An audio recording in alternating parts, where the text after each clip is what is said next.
Digital अहिल्यानगरच्या हाती आलेली आत्ताच्या घडीची मोठी बातमी। अहिल्यानगर शहरात कायदा सुव्यवस्थेलाच खुले आव्हान देणारी धक्कादायक घटना आली समोर।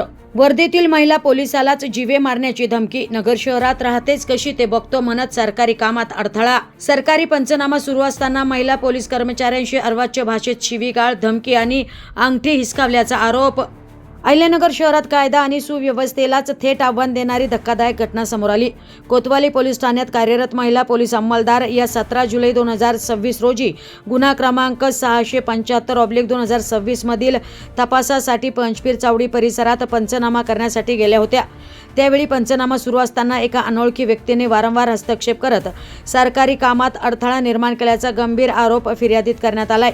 फिर्यादीनुसार संबंधित व्यक्तीने महिला पोलीस कर्मचाऱ्यांशी अर्वाच्य भाषेत शिवीगाळ करत नगर शहरात राहतेच कशी ते बघतो, तुला जिवंत सोडणार नाही, तुझे काय करायचे ते करतो अशा शब्दात जीवे मारण्याची धमकी दिली।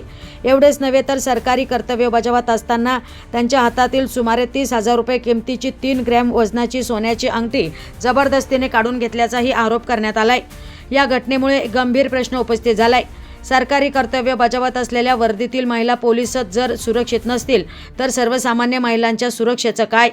या प्रकरणी कोतवाली पोलीस ठाण्यात संबंधित अनोळखी व्यक्तीविरुद्ध सरकारी कामात अडथळा, धमकी आणि इतर कलमान्वये गुन्हा दाखल करण्यात आला असून पुढील तपास सुरू आहे।